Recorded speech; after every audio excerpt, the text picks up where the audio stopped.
the Brussels attacks trending today, and the candidates are all sounding off on what they think should be done. Although Ted Cruz got people pretty fired up when he used his time in front of the cameras this morning to go after Donald Trump, and some are accusing him of blaming Trump for the Brussels terror attacks. It is striking that the day after Donald Trump called for America weakening NATO, withdrawing from NATO, we see Brussels, where NATO is headquartered, the subject of a radical Islamic terrorist attack. Donald Trump is wrong that America should withdraw from the world and abandon our allies. Social media fired up about this, some defending Cruz, others saying the comments were inappropriate. Here with his perspective is the proprietor of rightwingnews.com and my partner in foodie crimes in Washington, D.C., John Hawkins. Welcome back to America Trends. Gina, it is always an honor to be on with you. You know what's a shame, John, is that we don't live in the same town so we could eat out more often. Because I happen to think that you and I would make some of the best food critics this country has ever known.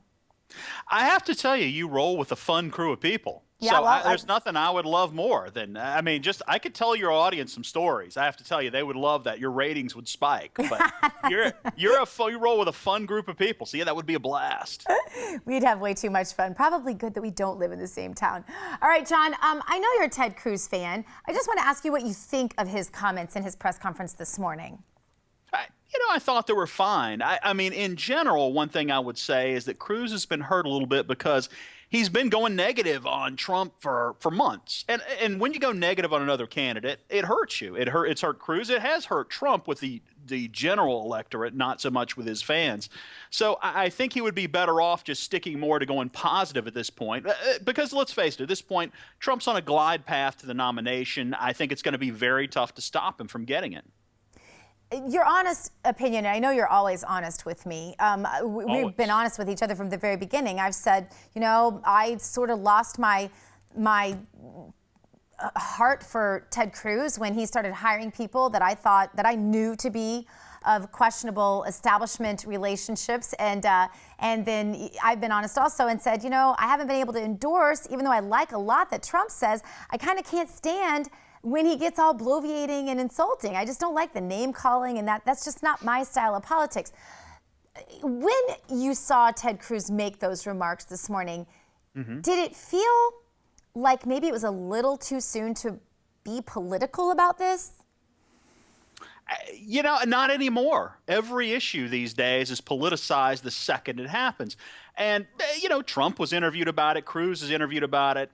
They're going to go into politics. Let's face it, every time there's a shooting in this country, we have one group of people that immediately, the second, there's still blood rolling on the ground calling for gun control. And then the next group says, no, we can't do that. That's just politics these days. I'm sorry it's that way, but unfortunately it is. Interesting. All right, the Arizona primary and the Utah caucuses are today, and we're waiting for the results to roll in. What's your prediction, John? Do you think the attacks will affect the results on the candidates remaining in the GOP primary? It's hard to say. I mean, I think Trump is on, looks like he's going to take Arizona. He had a big lead there, and there was a lot of early voting for Rubio, for example. It's probably just too late for Cruz to take that state. The question, Utah, is can Cruz get 50%? I think he's got a good shot at it. So we'll have to see. But again, there's not a lot of polling there. We don't know for sure. We'll find out later tonight. Yeah, going forward at this point, before tonight's results, Cruz needs some 80%, close to 80%, I think, of the remaining electoral votes to win, to get to the magic number that we've all heard too many times by now. I think Trump needs somewhere around 50% of those. There are, I believe, if I'm not mistaken, 58 delegates in Arizona and 42. I think that's 40 correct. I know it's somewhere in the ballpark there with Utah, but yeah, the Arizona's right on. So if Trump wins Arizona and Cruz wins Utah, as many are predicting, it puts them at even greater separation in terms of, then Cruz needs even more than 80%, and Trump needs even less than 50%. And then we move to the Northeast. Trump's home territory. Is there any stopping him at that point, John? Realistically, and I love Cruz. I mean, I want Cruz to win this. Realistically, Cruz cannot win this with Kasich in it. In a sense, he would have been better off if Trump won Ohio and got lost all those delegates, because then at least it would be a one-on-one race and he'd have a chance to win some of these states. With Kasich in, he simply is not going to be able to catch Trump. The only question is, can Trump go over the delegate total or not? I think it's going to be close, but who knows? Maybe Trump could even take off as it becomes clearer and clearer that he's the only one who can win. I guess we're going to see. But yeah, I think Trump is going to be the nominee. I mean, I think it's probably about a 95% chance.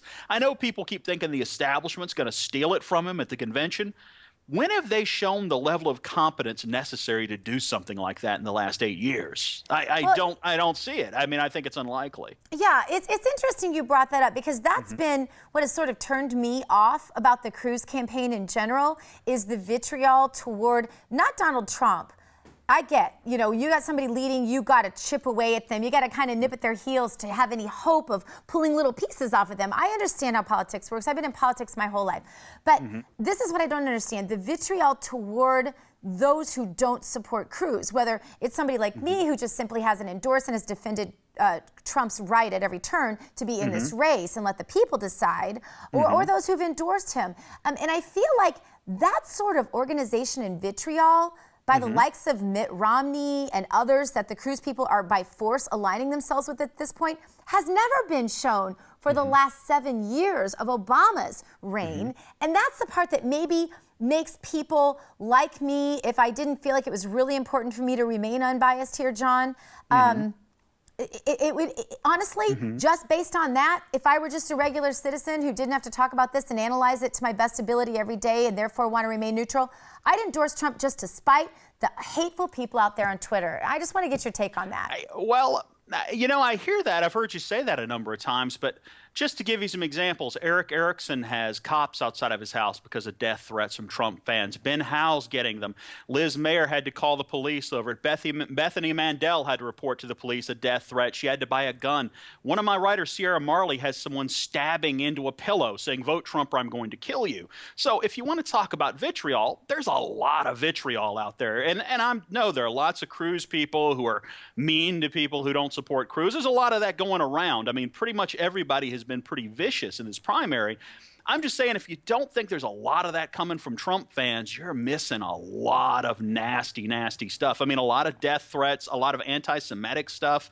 It's been very, very ugly. And again, not just Trump fans, but I mean, it's been pretty bad out there. Anti-Semitic's interesting because half his family is Jewish, so I don't know why any Trump supporters would be anti-Semitic. But white nationalists love him. I don't know exactly why, but I'm going to tell you, they love him like he's David Duke.